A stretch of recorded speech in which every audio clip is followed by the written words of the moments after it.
যেহেতু আমি কক্সবাজারের মেয়ে, সেহেতু শুটকির প্রতি একটা টান থাকবেই। সৈকতের পাশে যে হোটেলগুলোতে খেতাম, ওদের শুটকির ঘ্রাণটা একদম আলাদা ছিল। আজ সেই হোটেল স্টাইলে বানাচ্ছি বাটাবাটি ছাড়া, কিন্তু পুরো ঘ্রাণটা থাকবে আগের মতন। এমন শুটকি বোনা খেলে মনে হবে যেন হোটেলের রুমে বসে সমুদ্রে বাতাস লাগছে মুখে। লেটস গো প্রিয়জনরা, প্রথমে কড়াইতে তেল দিয়ে দিলাম, পরিমাণে বেশি পেঁয়াজ কুচি দিয়ে দেব।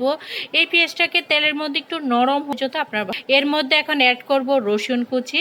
আর এই দিকে এখানে আমি দুই ধরনের শুটকি নিয়েছি। একটা টেকনিক আছে, আপনি যখন শুটকিগুলোকে কাটবেন খুব সুন্দর করে ছুরি শুটকি পরিষ্কার করে কাটতে হবে, মাথা পেট এগুলো ফেলে দিতে হবে। তারপরে ফুটন্ত গরম পানি দিয়ে এগুলোকে ধুতে হবে। ততক্ষণ পর্যন্ত ধুতে হবে যতক্ষণ না পর্যন্ত আপনার পরিষ্কার পানি বের হতে। এরপরে শুটকিগুলোকে ভালো করে পরিষ্কার করে দিয়ে দিলাম পেঁয়াজের সাথে ভাজা ভাজা হওয়ার জন্য। তেলের মধ্যে যত ভাজবেন ততই একটা ফ্লেভার। এরপরে এই তেলের মধ্যে এখন অ্যাড করব টমেটো কুচি।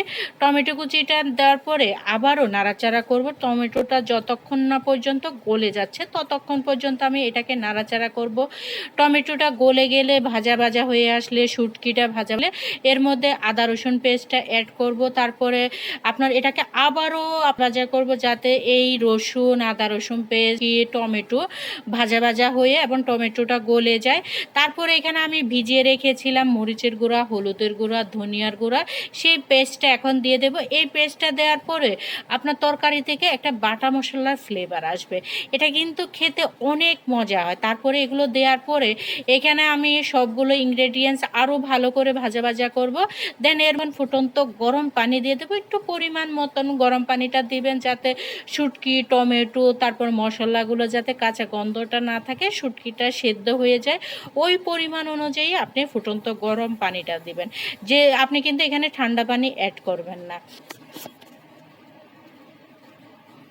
এরপরে ঢাকনা দিয়ে দেব। ঢাকনা দিয়ে বারবার আপনার এটা কিন্তু আসলে ধৈর্যের রান্না। আপনি যত বেশি ধৈর্য ধরে এই রান্নাটা করবেন তত বেশি আপনার খেতে মজা হবে।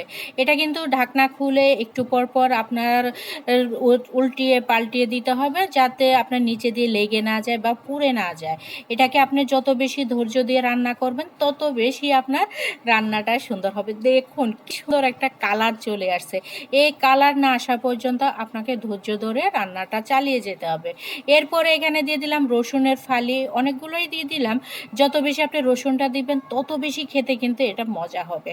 তারপরে আবারও নাড়াচাড়া করতে থাকলাম। এটা কিন্তু আমি আঁচটা কিন্তু মিডিয়াম আঁচে রেখেছি। তারপরে দিয়ে দিলাম কয়েকটা কাঁচামরিচ। তারপরে এটাকে আবারও ঢাকনা দিয়ে দেব। জাস্ট দেখুন এই কালারটা, মানে আমার যখন ঢাকনাটা খুলছি তারপরে দেখি যে পুরো ঘর শুটকি মাছের ভুনায় মৌ মৌ করছে। একবার এভাবে শুটকি ভর্তা বানিয়ে দেখবেন, খেতে মনে হবে সমুদ্রের ঢেউর শব্দ কানে বাজছে। আর আমার ভিডিওগুলো যদি ভালো লেগে থাকে একটা লাইক কমেন্ট শেয়ার দিয়ে পাশে থাকবেন। আল্লাহ হাফেজ।